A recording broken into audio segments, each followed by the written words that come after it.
In many modern stories, time doesn't move in a straight line anymore. Instead of leading to progress or a final resolution, it often loops back on itself, repeating events and trapping characters in emotional or existential cycles. This idea of time as a circle instead of a path forward helps authors and filmmakers explore big questions about who we are, what gives life meaning, and whether we can ever really change. Characters in these stories often don't even realize they're stuck in a loop. They're shaped by things like inherited trauma, memory, and history. Even when they become aware, it's hard to escape.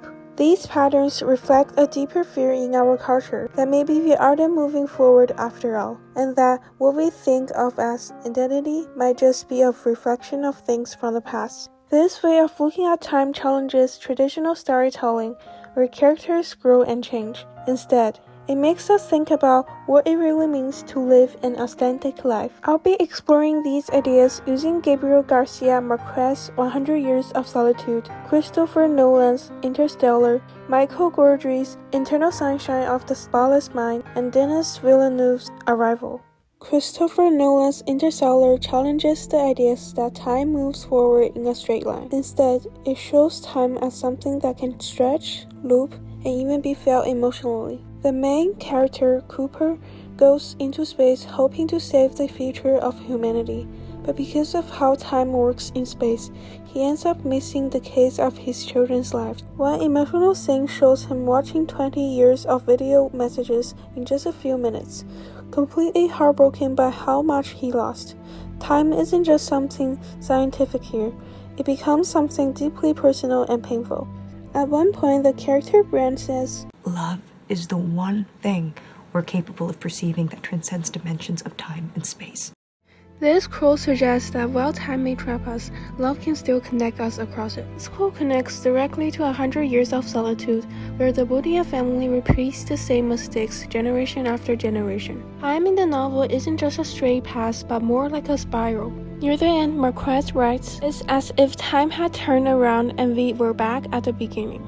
Just like in Interstellar, the characters can't break free from history, and that leaves them questioning whether progress is even possible. Denis Villeneuve's Arrival also plays with time in a powerful way. The story follows Louise, a linguist who learns to understand an alien language that changes how she experiences time. Instead of seeing time as something that moves forward, she begins to see all moments, past, present, and future at once. What makes this really powerful is that she sees a future where she has a child who dies young, and even though she knows the pain it will bring, she chooses to live that life anyway. At one point, Louis asks, "Ian, Yeah.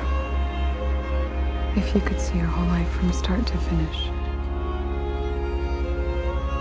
would you change things?" This question gets at the heart of what it means to live meaningfully, even when you know you suffer. Like 100 Years of Solitude, Arrival shows that time can't always be controlled. The Boudias are stuck in their fate, just like Louis is. And both stories suggest that meaning comes not from changing the future, but from accepting it and choosing love anyway. Michael Gondry's Eternal Sunshine of the Spotless Mind also explores the idea of being stuck in the past, even when you try to erase it. In the movie, Joel goes through a procedure to remove all the memories of his ex-girlfriend, Clemente, after a breakup. But while the memories are being erased, he realizes he still loves her and tries to hide inside his mind. The movie plays with time by jumping between memories and real life, creating a feeling of emotional déjà vu. Clemente even quotes Nietzsche, saying, "Blessed are the forgetful, for they get the better even of their blunders." But the film actually shows that forgetting doesn't fix anything. It just leaves people confused and lost. This connects with 100 Years of Solitude because the Boudia family isn't trapped by memory, but by forgetting. They keep repeating history because they don't remember their past clearly.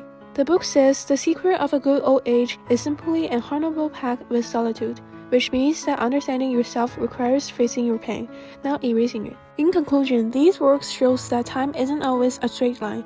Sometimes it looks back on itself, forcing characters to relive the past and face the same challenges over and over again. These movies, like 100 Years of Solitude, explore how memory, history, and love affect who we are and how we live. By looking at time in this new way, these stories challenge us to think about what really gives life meaning. Not whether we escape the past, but how we chose to live within it.